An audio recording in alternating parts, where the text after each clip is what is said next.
નમસ્કાર મિત્રો, વિડીયોમાં ફરી એકવાર તમારું હાર્દિક સ્વાગત છે।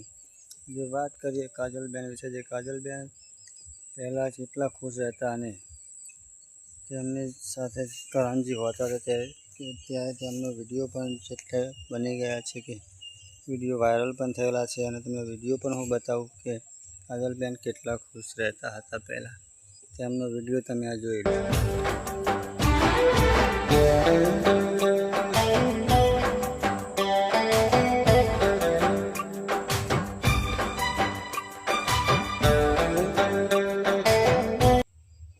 અત્યારે હાલમાં તમે જોઈ શકો છો કે કેટલાય વિડીયો યુટ્યુબમાં અત્યારે હાલમાં વાયરલ થતા હશે કે કાજલબેન આમ થયું, કાજલબેનને આમ થયું અને કાજલબેન આટલા રડી રહ્યા છે।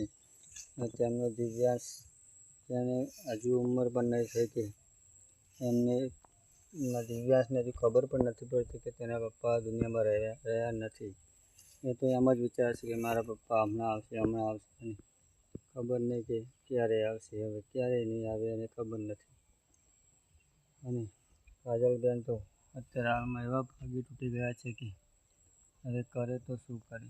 એમની આટલી નાની ઉંમરમાં હવે આખી જિંદગી એકલા રહેવાનું છે, કેવી રીતે જીવી શકશે? જો ઠાકોર ફેમિલી બધી જ ભાગી અને તૂટી ગઈ છે। અત્યારે હાલ કેમ્પનું આયોજન પણ કરી દેવામાં આવ્યું છે અને 1લી તારીખે એટલે કે કાલે સોમવારના દિવસે અમને ખબર જ છે 1લી તારીખની કે 1લી તારીખે એમનું પોસ્ટર આવી ગયું છે। 1લી તારીખે તે કેમ્પ શરૂ થઈ જશે અને અંબાજી જવાવાળા ભાવિ ભક્તો માટે સેવા કરવા માટે ઠાકોર ફેમિલી ત્યાં પહોંચી ગઈ છે।